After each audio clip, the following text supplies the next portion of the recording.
I am actually the founder of Wild Idea and the founder of this ranch too. So, and Wild Idea and the ranch are separate entities.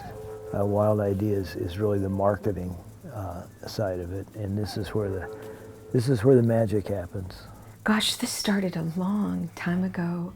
Dan had just started Wild Idea Buffalo Company, and he brought a box of buffalo meat into my restaurant, and he asked if I would create recipes and cooking instructions, if you would, on 100% grass-fed, grass-finished, humanely field harvest buffalo meat. And there's a difference, right?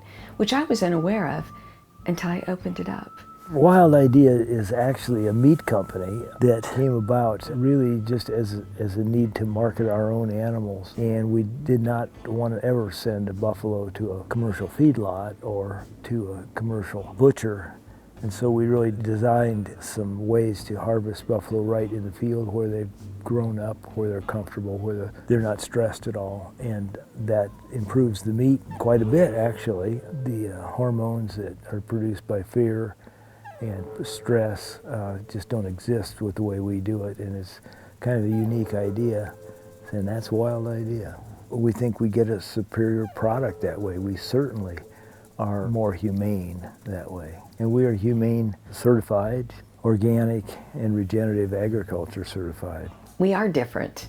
You know, we do have a different model: large landscape grazing, 100% grass-fed, grass-finished, hands-off approach, predator-friendly. Our main emphasis is on soil health, which, if the soil is healthy, you'll have a plethora of grasses. Of course, the rain has to be good to you too.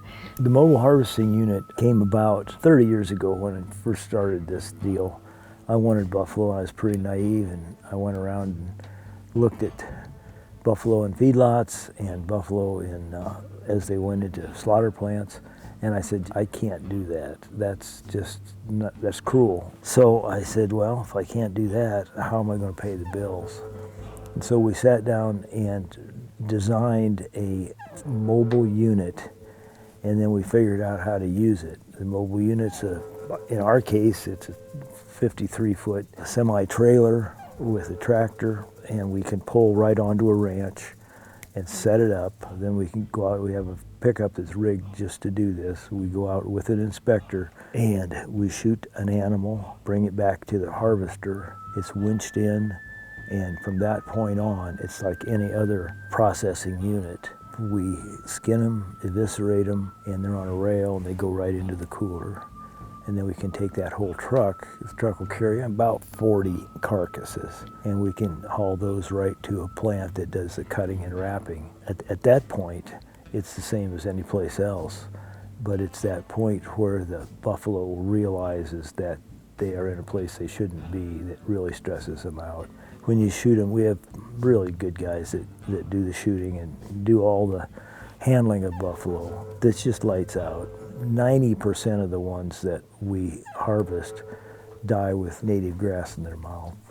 All of our products are available online at wildideabuffalo.com. And then we are also present in all of the health food stores. We have a good representation at Breadroot Co-op, Staple and Spice, and also the Market. And then some spots throughout the hills. The Wine Cellar carries our product. And you can find us on Instagram and on Facebook. That's where you'll see the weekly, daily sort of postings of what's going on in the ranch or food or in the herd of the buffalo, just to keep everybody really involved. Took a pretty good look at this country that we have and realized that the native environment was going south in a hurry, too much farming, too many cattle. I decided, well, let's take it back a notch. Let's just step back 200 years and see if we can improve the environment.